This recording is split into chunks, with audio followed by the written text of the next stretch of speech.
You are welcome to jolly ladies tailors and training centre. আমাদের দ্বিতীয় branch বড় centre থেকে অর্ডার ছিল একটি ব্রাকাট ব্লাউজ। সেটি এইমাত্র কমপ্লিট হলো এবং আমার আমার মানে আমাদের সবারই এই ঈদ থেকে চিন্তা ভাবনা যে আমরা যতগুলো ড্রেস অর্ডার বাই তৈরি করব সেগুলো আমরা কিন্তু ভিডিও ক্লিপ তৈরি করে রাখবো। এবং তোমরা অলরেডি বুঝেই গেছো যে আমরা সবগুলো না করতে পারলেও আমরা মাঝে মাঝে করি।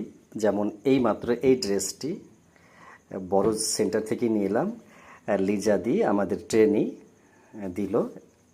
এটা আমরা রাত্রে, এবং আরও একটা দিয়েছে, সেটা কোথায়, এই যে এই তো এখানে একটা দেয়া আছে, এই মাত্র দিল। এই দুটো আমরা ড্রেস এই এখন নিয়ে এলাম, এটা করব, এইটিকেও আমরা লোড করব। Okay, best of luck, good night.